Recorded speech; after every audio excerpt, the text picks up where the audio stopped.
जिंदगी में बंदगी तू करना है, जिंदगी में बंदगी तू करना है,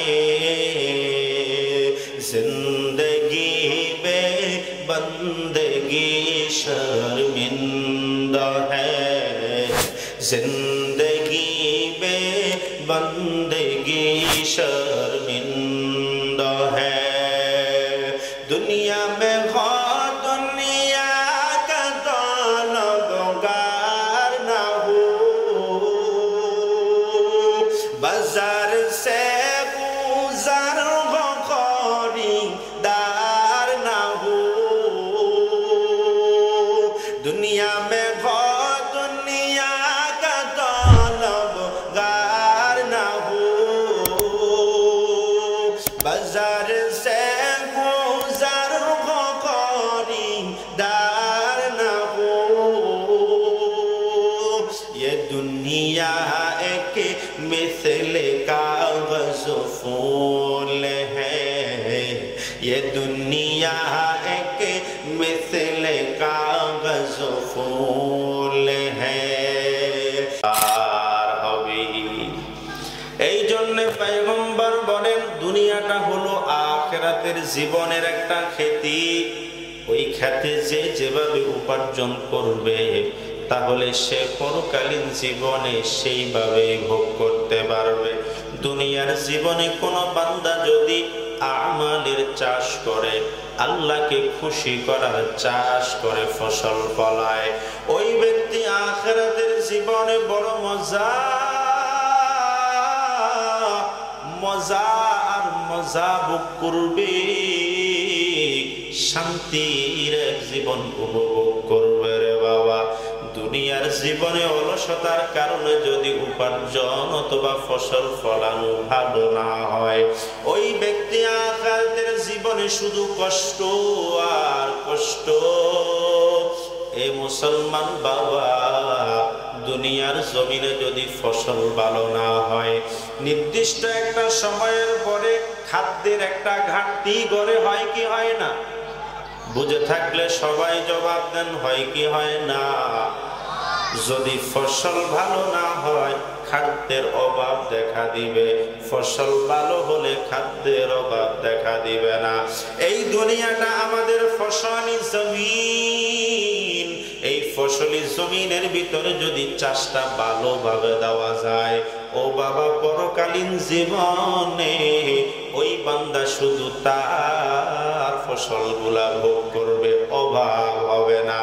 আর যদি দুর্ভাগ্যবশত দুনিয়ার জীবনে অলসতার কারণে, দুনিয়ার লোভের কারণে, দুনিয়ার লোভ যদি ওকে এতটা পাগল করে দেয়, ওই বান্দা দুনিয়ার লোভে পড়িয়া রে বাবা একটা সময় তার ফসল ফলানোর ক্ষেত্রে ব্যাঘাত ঘটাবে। এর বিনিময়ে ওই আখিরাতের জীবনে কষ্ট পাবে। ওই সময় বান্দা চাইলেও আবার ফসল ফলাইতে পারবে না। হাদিস শরীফের ভিতরে আসছে বাবা, কিছু মানুষ আখিরাতের জীবনে এমন হবে, অন্যদের ভালো ফলাফল গুলা ভোগ করতে দেখে আফসোস করবে, আফসোস করে রব্বে কায়নাতকে ডাক দিয়া বলবে, ও মালিক, আমাকে আরো একটা বার সুযোগ দেন, আমি দুনিয়ার জীবনে আবার আমার ফসলটা রেডি করে আসব। রব্বে কায়নাত ডাক দিয়া বলবে, রে গোলাম, তোরে আমি 60, 65, 70, 80 বছরের একটা জীবন দিলাম, ওই জীবনে তুই ভালো ফলাফল তৈরি করতে পারোস নাই, আমলের ফসল ফলাইতে পারো নাই, এখন আবার আমাকে বলতেছো তোমাকে একটা সুযোগ যেন আমি দেই। না না না, এরে বান্দা, আর কোনো সুযোগ দেওয়া হবে না। জীবনের সুযোগটা একবারই আসে। জীবন দুনিয়াতে কয়বার? চিল্লা বলবেন না বাবা, কয়বার? ও মুসলমান ইমানদার বাবা, এই দুনিয়ার হায়াতের সামান্য জীবনটা একবার একবারের জীবনে যদি কোনো অ্যাক্সিডেন্ট হয়, দুর্ঘটনা হয়, ফসল খারাপ হয়, আবার ফিরত আসিয়া এই জমিনে ফসল ফলানো সম্ভব নয়। দুনিয়ার জমিনে একটা বার ফসল ভালো হয় নাই, এক সৃজন খারাপ হয়েছে, পরের সৃজনে আবার ভালো ফলাফল ফলানো সম্ভব নি বাবা। কিন্তু আখিরাতের জীবনে যদি দুনিয়ার জীবনটা ছেড়ে চলে যায়, ওই বান্দা চাইলেও দুনিয়াতে আবার ফসল ফলাইতে আসতে পারবে না। ঠিক নি রে বাবা? এই জন্য দুনিয়ার হায়াত বড় দামি। এই দামি হায়াতটা মানুষ দুটো কারণে নষ্ট করে। কয়টা কারণে বাবা? সবাই জবাব দিবেন না। কয়টা কারণে? কথাগুলো ভালো লাগতেছে না রে ভাই, এই কারণে মনে হয় জবাব দিচ্ছেন না। সবাই একটু বলেন না কয় কারণে নষ্ট করে? দুনিয়ার হায়াতকে বান্দা দুই কারণে নষ্ট করে। এক নাম্বার হলো সন্তান, আরেকটা হলো সম্পদ। সন্তান এবং সম্পদের পিছনে দৌড়াইয়া মানুষ তার দুনিয়ার হায়াতটাকে বাবা নষ্ট করে দেয়। ঠিক না বেঠি? দুনিয়ার হায়াত বড় দামি। এই দুনিয়ার হায়াতকে কোন বান্দা যদি নষ্ট করিয়া দেয়, ওই বান্দা পরকালীন জীবনে আফসোস করবে, লাভ নাই। ওই আফসোস আসার আগে দুনিয়ার জীবনটাকে বাবা মূল্যায়ন করেন। এই দুনিয়ার জীবনটা দুটো কারণে মানুষ নষ্ট করে। এক নাম্বার হলো সন্তান লালন পালন পরিচালনার ক্ষেত্রে সময়টা নষ্ট করে। দুই নাম্বার হলো সম্পদ অর্জনের পিছনে মানুষ সময়টা নষ্ট করে। এই কথাই আমার আল্লাহ আলোচ্য আয়াতের ভিতরে বলতেছেন। আল্লাহ বলেন, يوم لا ينفع مال ولا بنون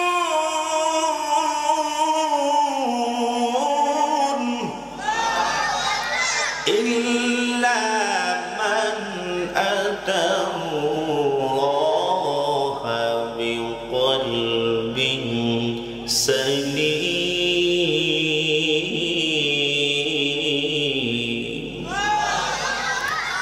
कलाम जिंदा कुरान हकीम हिकमत औला यज़ल सुतो कदीम जमीअल इल्म फिल कुरान हकीम तक़ासरत अन्हु अफ़हामुर रिजाली बखा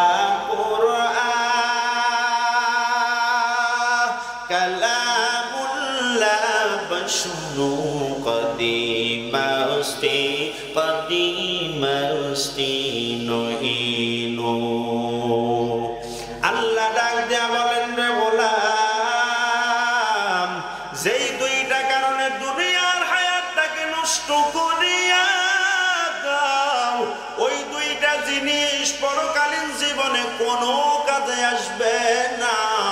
ইয়াউমা লা ইয়ানফাউ মালুন ওয়ালা বানুন, ওই দিন সম্পদ আর সন্তান কোনো কাজে আসবে না। কথাকার আল্লাহর নাম বলতে কি লজ্জা লাগে নাকি? চিল্লা বলেন কার? আরো চিল্লা বলেন না বাবা কার? আল্লাহ আল্লাহ क्या मुबारक नाम है, अल्लाह अल्लाह आशिकों का काम है। अल्लाह अल्लाह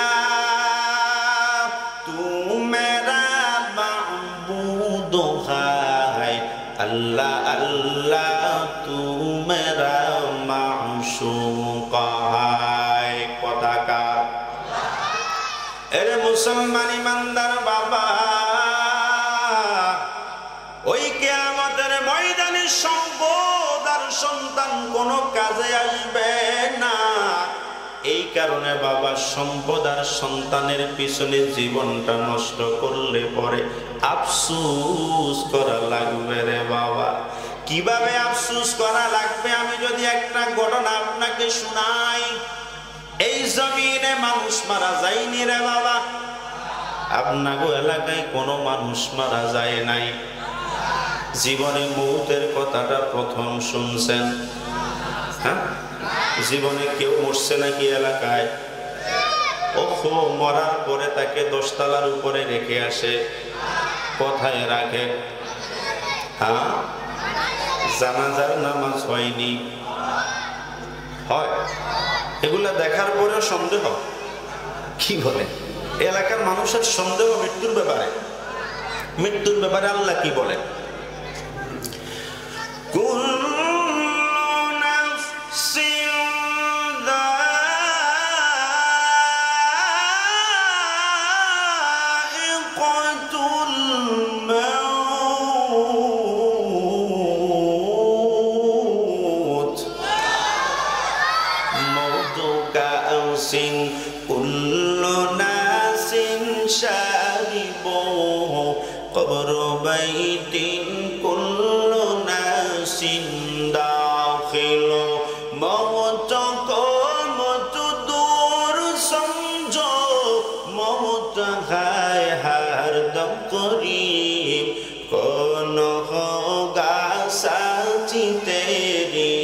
साथ जाने के लिए মরা লাগবে নি রে বাবা। এই এলাকার মানুষ মারা যায়নি, আমরা এখানে যারা আছি তারা মারা যাবনি। কতদিন পর? 50 বছর পর, হ্যাঁ 40 বছর, ঠিক নেই। আগামীকাল হতে পারেনি, আজকে রাতে 1 মাস পর পারেনি। ওই সময় কে মারা যাবে এটা কেউ জানেন? তাহলে এখানে যারা আছেন কেউ না কেউ হতেই পারে। এবারে প্রত্যেকে হাত তোলেন তো, প্রত্যেকে হাত তোলেন। এটা কোন আঙ্গুল? সাদা আঙ্গুল। সাদা আঙ্গুল না? এই আঙ্গুলটা নিচের দিকে ঘুরান, নিচের দিকে। আমি যেভাবে দেখাইছি যে আজকে হতে পারে আমি মারা যাব, বলেন সম্ভব কিনা? না অসম্ভব। আজরাইল আপনার কাছে আজকে আসবে না, কোনটা কইছে? তাহলে বলতে অসুবিধা কি? বলেন আজকে রাতেই হতে পারে আমি মরা লাশ। এবারে যে কথাটা বললেন এই কথাটা অন্তরে একটু ফিল করেন যে আসলেই যদি আমি মারা যাই এরপরে কি হবে। এই কথাটা যদি ভাবেন নিচের মনের ভিতরে একটু তো পরিবর্তন আসা সম্ভব, ঠিক না? মরে যাওয়ার পরে ভাববেন আহা এতগুলা সম্পদ জমাইলাম, এতগুলা সন্তান আমার আছে, সব পর হয়ে গেছে, আজকে আমি একা কবরের দিকে যাব। ঠিক নি রে বাবা? বলেন না সবাই, ঠিক না বে ঠিক? আপনি যখন মারা যাবেন একা যাবেন না সন্তান লগে যাবে? যে সন্তান না গেলে বিবি তো যাবে, বিবিও যাবে না। আচ্ছা মা বাবা তো যাবে, ওমা কেউ যাবে না। তাহলে কিসের জন্য এত বাহাদুরি রে বাবা? এই দুনিয়ার সম্পদ আর সন্তান বিবি মা বাবা কেউ কবরে যাবে না কেন রে বাবা? এটার পিছনে করে জিন্দেগিটারে নষ্ট করতেছ। এই জীবনের দাম কত বেশি, কিয়ামতের ময়দানে গেলে পরে অনুভব হবে। ওই কিয়ামতের ময়দানে সন্তান তার বাবাকে চিনবে না, বাবা তার সন্তানকে চিনবে না। একটুখানি নাকের তরে রোজ হাসরের মাঠে দে বাবা ঘুরবে ছেলের পিছে, ছেলে বাবার আগেতে, ঠিক নি?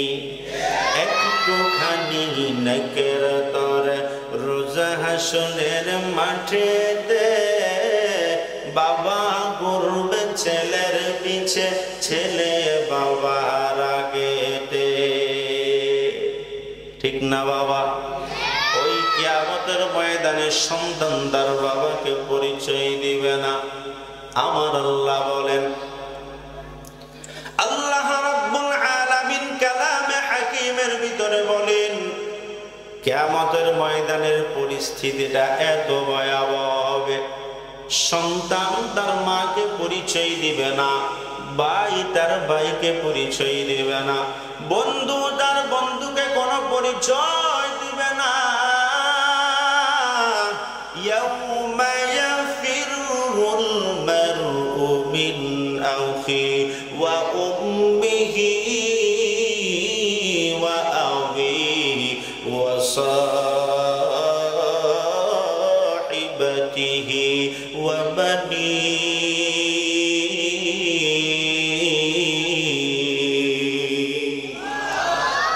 কিয়ামতের ময়দানে কেউ কারো পরিচয় দিবে না, কেউ কারো উপকারেও আসবে না।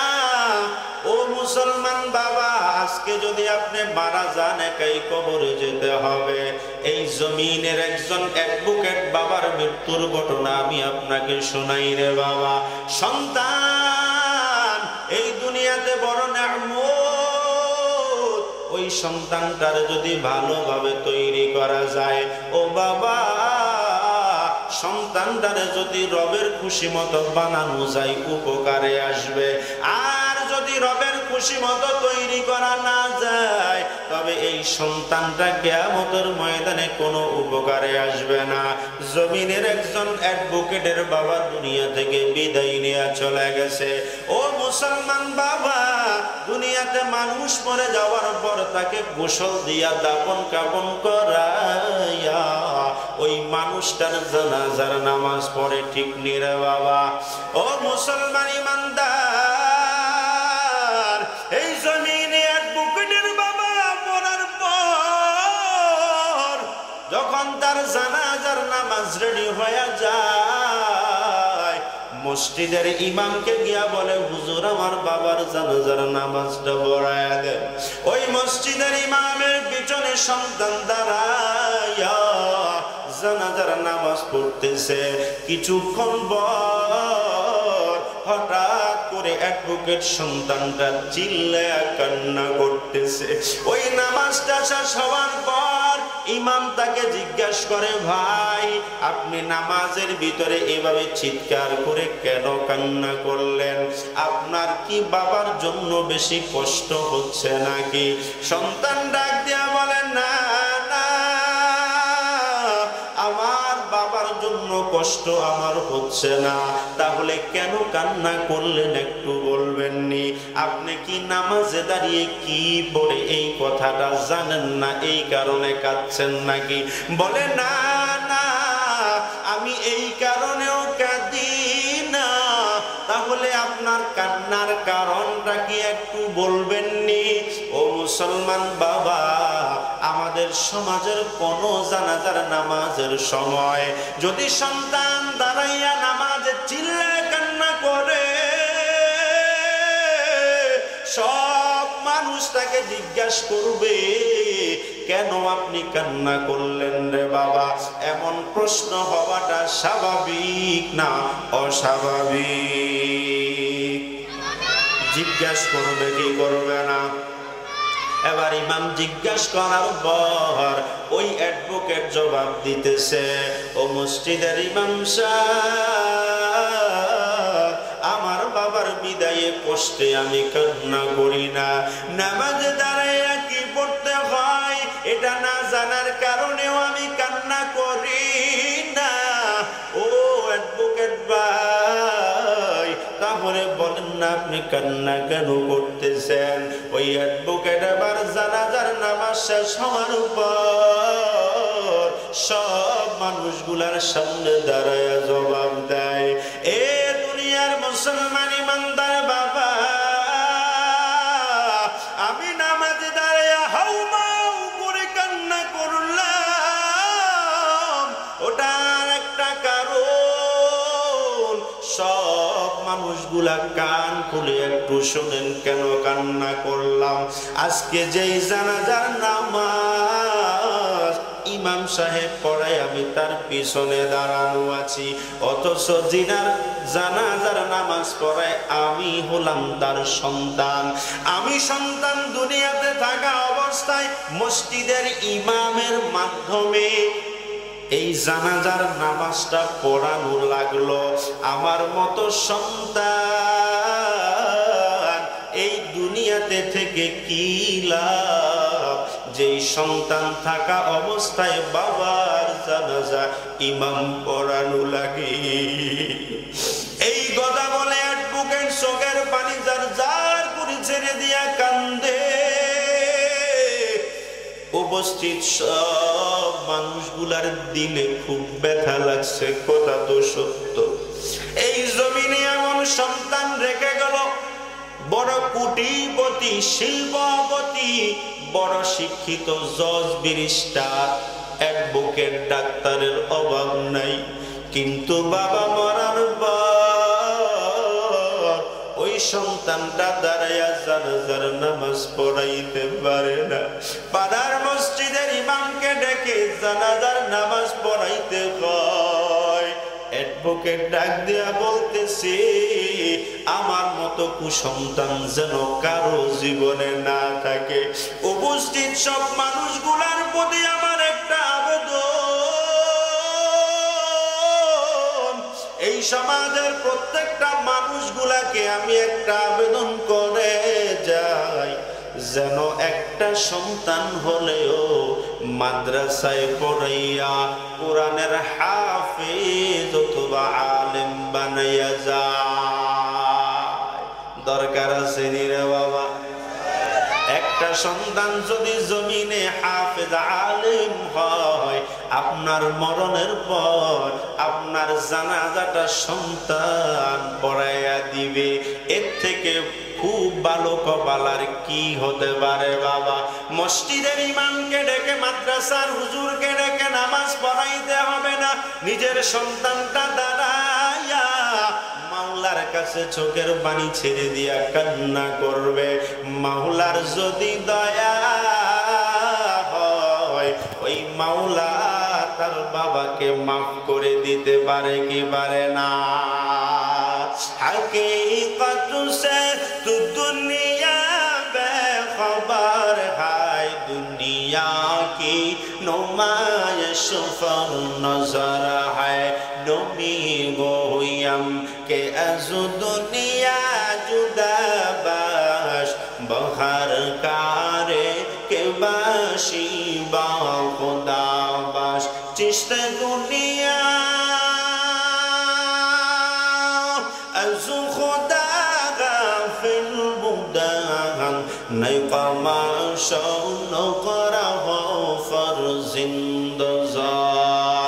এই জমিনের সন্তানকে যদি আলেম বানায়া যান, আপনার জন্য আল্লাহ 5টা সন্তান দিছে, 2টা দিছে, 3টা দিছে, অন্য সব সন্তানগুলাকে আপনি দুনিয়াদার বানান বাবা, কোনো বাধা নাই। তবে একটা সন্তানকে হলো আলেম বানায়া যান, যেই সন্তানটা মৃত্যুর পরে আপনার জানাজার নামাজ পড়াবে, কবরস্থানের সামনে দাঁড়াইয়া মাওলার কাছে হাত তুলিয়া বলবে, রব্বির হামহুমা কামা রব্বায়ানি সগীরা। বলা যায় কি যায় না বাবা? এমন একটা সন্তান জমিনে তৈরি করে যান, যেই সন্তানটা গভীর রজনীতে নামাজ আদায় করিয়া 2 কানা হাত তুলে বাবার গুনার জন্য ক্ষমা চাইবে। এরে বাবা, এই দুনিয়া অর্জনের পিছনে তো গুনাহ আমাদের কম হয় নাই। আজকে যদি মরে যায়, দুনিয়ার সব কিছু ছেড়ে ওই অন্ধকার কবরে তো একাই চলে যাব, কেউ তো আমাদের সাথে যাবে না রে বাবা। যেই সন্তানের জন্য এত কষ্ট করলাম, ওই সন্তানটাও আমার আপনার সাথে যাবে না। এবার আসুন, যেই সম্পদের জন্য পাগল হয়ে গেলাম, যেই সম্পদ অর্জনের জন্য দুনিয়ার সব কিছুকে ত্যাগ করে, আরামায়েশকে ত্যাগ করে, এমনকি কেউ কেউ হালাল হারামের পার্থক্য ছেড়ে দিয়া শুধু সম্পদ অর্জনের পিছনে নিজের জীবনটা বিলাইয়া দিছে। ওই সম্পদটা তো তার কবরে যাবে না, ঠিক নি রে বাবা? আল্লামা সুয়ুতী রাহমাতুল্লাহি আলাইহি তিনার কিতাবের ভিতরে একটা ঘটনা লেখেন, বলতাম নি বাবা, কষ্ট হয়। আল্লামা সুয়ুতী রাহমাতুল্লাহি আলাইহি তিনার কিতাবের ভিতরে একটা ঘটনা লেখেন। দুইজন বন্ধু মিলে পার্টনারে ব্যবসা করছে। কিসে ব্যবসা? এই এলাকায় পার্টনারে ব্যবসা করার মতো লোক আছে? পার্টনারে ব্যবসা বুঝেননি? হ্যাঁ, শেয়ার বোঝেন না? শেয়ারে ব্যবসা করে।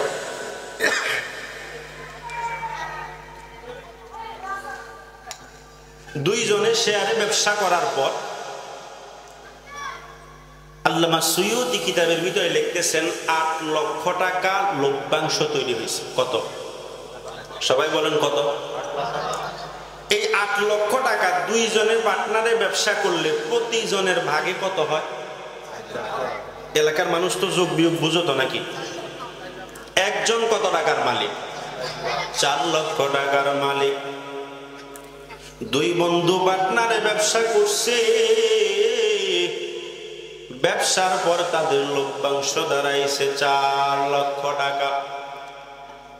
একজন বন্ধু হলো দুনিয়াদার, আরেকজন বন্ধু হলো দিনদার, আল্লাহ ভীরু, পরকালের চিন্তা করে। এবার দুনিয়াদার বন্ধু ৪ লক্ষ টাকা থেকে ১ লক্ষ টাকা দিয়া একটু জায়গা কিনছে। কি কিনছে রে বাবা? এবার ওই বন্ধু যখন ৪ লক্ষ টাকার ১ লক্ষ টাকা খরচ করে একটা জায়গা কিনছে, এবার যে দিনদার বন্ধু, আল্লাহ ভীরু, খোদা ভীরু বন্ধু, ওই বন্ধুটা ১ লক্ষ টাকা আল্লাহর রাস্তায় সাদাকা করে দিছে। সাদাকা করে দুটো হাত মালিকের দরবারে তুলিয়া বলে, মালিক, আমার বন্ধু ১ লক্ষ টাকা দিয়া জায়গা কিনছে, আর আমি ১ লক্ষ টাকা আপনার রাস্তায় দিয়া দিলাম। কেন দিলাম রে মালিক? এই ১ লক্ষ টাকার বিনিময় আপনি আমার জন্য জান্নাতে ১ টুকরা জায়গা দিয়া দিয়ে। সুবহানাল্লাহ। কালকে বলেন, আরো চিল্লায় বলেন সুবহানাল্লাহ। ওই দুনিয়াদার বন্ধু জমিন কিনছে দুনিয়ায়, আর দিনদার বন্ধু জমিন কিনছে কোথায়? জোরে আওয়াজ দিয়া বলেন কোথায়? এবার দুনিয়াদার বন্ধু আরো ১ লক্ষ টাকা খরচ করিয়া ওই জমিনের উপরে একটা ঘর তৈরি করছে। বাবা, কি করছে? ওই দুনিয়াদার বন্ধু জমিনের উপরে ঘর বানাইছে। ঘর। এরে মুসলমান বাবা, এই জমিনের উপরে দুনিয়াদার যখন ঘর বানাইছে, এবার দিনদার মুত্তাকি খোদা ভীরু বন্ধুটা আরো ১ লক্ষ টাকা আল্লাহর রাস্তায় দিয়া দিছে। আল্লাহকে ডাক দিয়া বলে, আল্লাহ, আমার দুনিয়াদার বন্ধু দুনিয়াতে বাড়ি বানাইছে, আমি জানি এই দুনিয়ার ঘরে চিরজীবন থাকবো না। আমি ১ লক্ষ টাকা আপনার রাস্তায় দান করিয়া দিলাম। ও মালিক, ১ লক্ষ টাকার বিনিময় আপনি জান্নাতে একটা ঘর বানাইয়া দিয়ে। চিল্লা বলেন না সুবহানাল্লাহ। এরকম মাইকে কথা বলা আর গলাতে ছুরি চালানো সেম সেম, বুঝেন নাই? এমন মাইকে কথা বলা আর ছুরি চালানো সমান। হেরে যদি আমি এখানে বসাই দিই 2 মিনিটও কথা বলতে পারবো না, যে সাউন্ড দিস। মানুষটা এত কষ্ট দিয়ে লাভ আছে বাবা? শুধু আপনার এখানে বয়ান করলেই যে বয়ান শেষ, বিষয়টা কি তাই? সারা দেশে আল্লাহ আপনাদের দোয়ার বিনিময়ে ঘুরায়। আরো কমাই দাও, একবারে টোটালি মাইকটা অফ করে দাও, শুধু এতগুলোর লগে সামনাসামনি বসে 2টা কথা কই, তুই বন্ধ করে দাও, দরকার নাই তোর মাইক। এটা বন্ধ করে দিল তো চলে। দেখছেন নি কাণ্ডটা বাবা?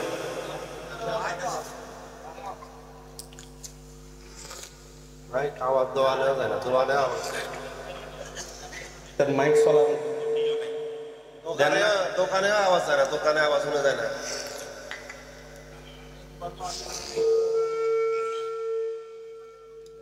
মাইকে যদি পর্যাপ্ত সেবা না দিতে পারো, এই ব্যবসা বন্ধ করে দাও, দরকার নেই।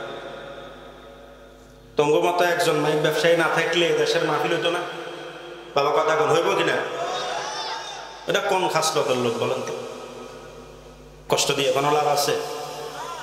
আমাদের এই কথাগুলা তো মাইক দিয়ে উচ্চারিত হয়। আমাদেরকে কষ্ট দিবেন, আপনার এখানে মাহফিল করলাম, আগামী দিনের পরের দিন প্রোগ্রামগুলাতে কথা বলতে হবে না? এই শনিবারে সফর আবার শুধু মাদারীপুর, এই গলা এটা বাঁচবে তো নাকি বাবা? হ্যাঁ, এদের যে কোন মন মানসিকতা, ন্যূনতম জ্ঞান নাই যে একজন বক্তা কথা বলতে হলে তার জন্য যতটুকু উপযুক্ত সাউন্ড এটা দেই, যেটা পারো না ব্যবসা বন্ধ করে দাও, আর পারলে সুন্দর মতো দাও। কি বলেন, ঠিক না বেঠিক? আল্লাহ আমাদেরকে সহি বুঝ দান